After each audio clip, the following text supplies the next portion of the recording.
இருந்தவன் அல்லவாண்டி அதுதாங்க பாபு சசி.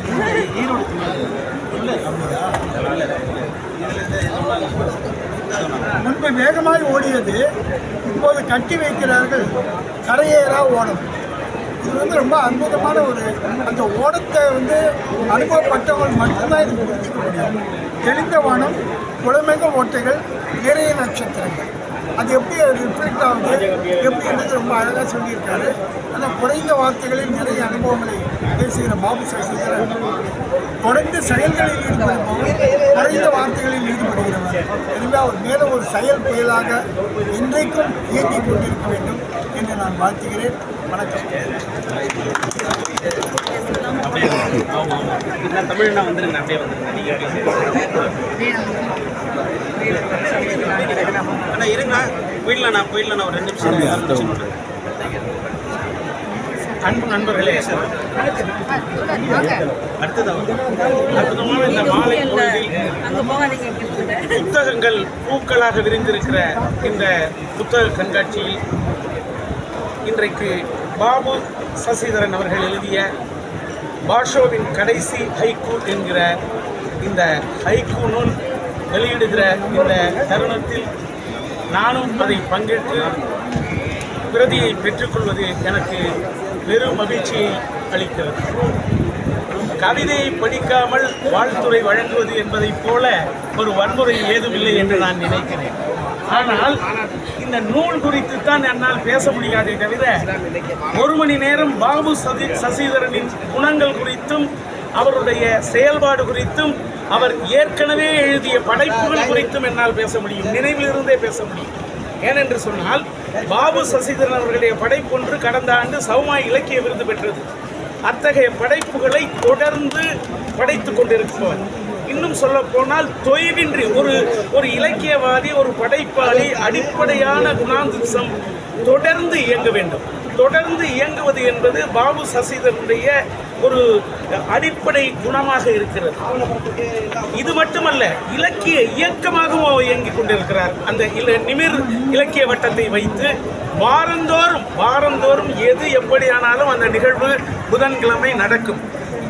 அதாவது ஒரு இலக்கியவாதி மற்றவர்களுடைய நூல்கள் குறித்து பேச வைத்து மகிழ்வடைவது என்பது மிக குறைந்தவர்களுக்கு மட்டும்தான் அந்த மனம் சாத்தியம். பாபு சசிதரன் அவர்களுக்கு வாரந்தோறும் 2 புத்தகங்களை கண்டெடுத்து அதை யாரையேனும் அந்த நூல் குறித்து பேச வைத்து அந்த படைப்பாளிகள் மகிழ்வுறுவதை பார்த்து மகிழ்வுறுகிற அந்த மனம் பாபு சசிதரனுக்கு வாய்த்திருக்கிறது. இப்படி அற்புதமான கவிதைகளை எழுதிய பாபு சசிதரன் என்ற கவிதையை எழுதியவர்கள் இங்கே வந்திருக்கிறார்கள். அதுதான் ரொம்ப அற்புதம். ஈன்ற பொழுதில் பெரிதுவக்கும் தன் மகனை சான்றோன் என கேட்டதாய். நமக்கெல்லாம் இந்த புத்தக வெளியீடு என்பது ஒரு சடங்காக கூட மாறிவிட்டு இருக்கக்கூடும். ஏனென்று சொன்னால் தினமும் ஒரு புத்தகத்தை வெளியிடுகிறோம், பேசுகிறோம். ஆனால் தன்னுடைய குழந்தை எழுதிய ஒரு நூலை மற்றவர்கள் வாழ்த்தி பேசுவது என்பதும், மற்றவர்கள் புகழ்ந்து தன் பிள்ளையை பாராட்டுவது என்பதும், அதை பெற்றோர் செவியுறுவது என்பதும் ஆகச்சிறந்த தருணமாக அவர்களுக்கு வாய்த்திருக்கும். அந்த வாய்ப்பை நல்கிய பாபு சசிதரன் அவர்கள் மிக அற்புதமான ஒரு கவிஞராக இன்றைக்கு இருக்கிறார். எனவே பாபு சசிதரன் அவர்கள் தொடர்ந்து இயங்க வேண்டும், தொடர்ந்து பல படைப்புகளை வழங்க வேண்டும் என்று இந்த தருணத்திலே அவரை வாழ்த்தி வணங்கி இந்த வாய்ப்புக்கு நன்றி பாராட்டி விடைபெறுகிறேன். நன்றி, வணக்கம். நல்லதோரிடம் பாஷு புத்தகத்தில் 96ஆம் பக்கத்தில் எல்லாத்தையும் படிக்க போகிறீங்க. ஆனால் 96ஆம் பக்கத்தில் ஒரே ஒரு வரி இருக்குது. தூண்டில் போட்டாகிவிட்டது, தக்கைகளின் அசிவில் காத்திருக்கிறது பசி. எழுத்தாளர்களுக்கு எல்லாம் தூண்டில் போட்டுட்டார் இப்போ. அதனால் நம்ம சிந்தனைகளை நிமிர் இலக்கிய வட்டத்தில் பரப்புறதோடு சரியோன்னு இருக்காமல் இனி தொடர்ந்து வர புத்தக கண்காட்சியில் ஒவ்வொரு புத்தகம் பாபு சசிதரனால் வெளியிடப்படும். நாம் அனைவரும் கலந்து கொண்டு இதை சிறப்பிப்போம். வாய்ப்புக்கு நன்றி, வணக்கம். நான் பேச வைக்கிறேன். அழைப்பதில் இருக்கிற மாதிரி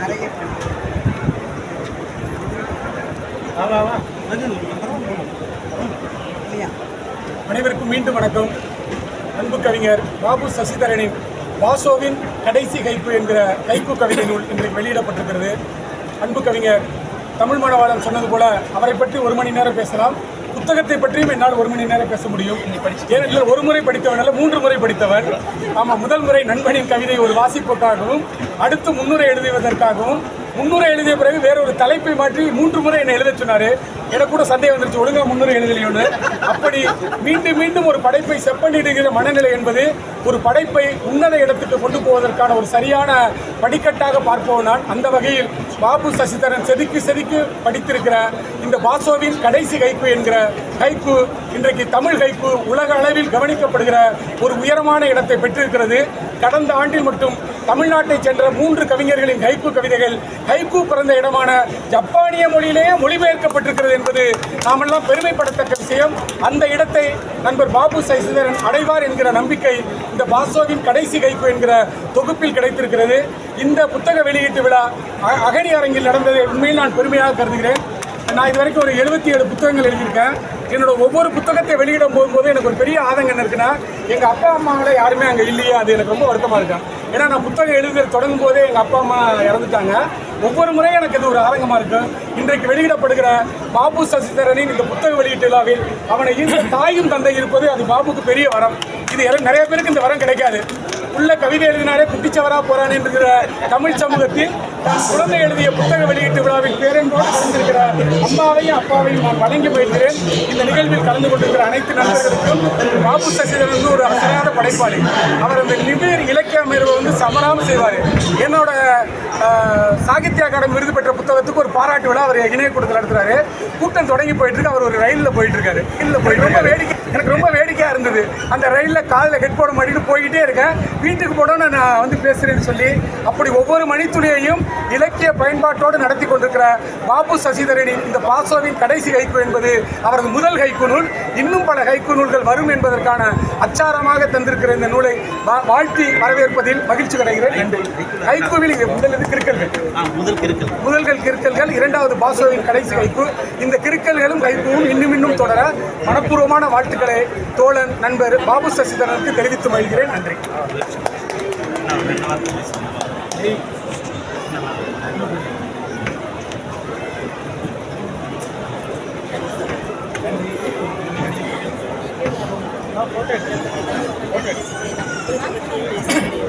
எல்லாம் முடிச்சுட்டு பதிப்பாளராக படிச்சிருக்கிறேன். அதை சொல்ல முடிச்சீங்க.